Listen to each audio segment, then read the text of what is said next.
এসআইআরে আপনার নাম বাদ পড়েনি তো? কিভাবে দেখবেন জানেন? চলুন আমরা জানাচ্ছি।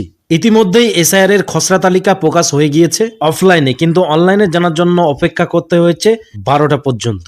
শোনা যাচ্ছে বাদ পড়তে চলেছে প্রায় 58 লক্ষ ভোটারের নাম, কিন্তু আপনার নাম রয়েছে কিনা সেটা অনলাইনে দেখা যাবে দুটি ওয়েবসাইট থেকে। প্রথমটি হলো www.eci.gov.in এবং দ্বিতীয়টি হলো ceo.westbengal.wb.gov.in। এই দুটি ওয়েবসাইটের মধ্যে যে কোনো একটিতে লগ ইন করলেই আপনারা আপনার খসড়া তালিকার নাম আছে কিনা সেটা দেখতে পাবেন। প্রথমেই ফোন নাম্বার দিয়ে ক্যাপচার বসিয়ে সেন্ড ওটিপিতে ক্লিক করলেই যে পেজটা খুলবে সেটাতে একটি ওটিপি দিয়ে লগ ইন করে নিন। তারপরে যে পেজটি খুলবে একটু নিচের দিকে আসলে দেখতে পাবেন সার্ভিসের ঘরে লেখা search your name in your list SIR. Search your name in SIR এইখানে ক্লিক করুন। এখানে সার্চ বাই এপিক এটা দিয়েই সব থেকে সহজ হবে দেখা।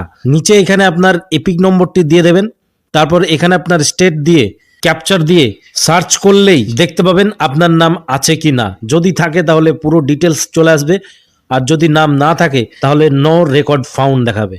কিছু জনের এপিক নম্বর বদলে গেলেও অনেকেরই এপিক নম্বর একই রয়েছে। এছাড়াও ceo.westbengal.wb.gov.in এখান থেকে আপনি আপনার পুরো এলাকার লিস্ট, আত্মীয় স্বজনের নাম, পাড়া প্রতিবেশীর নাম আছে কিনা সেটা দেখে নিতে পারবেন।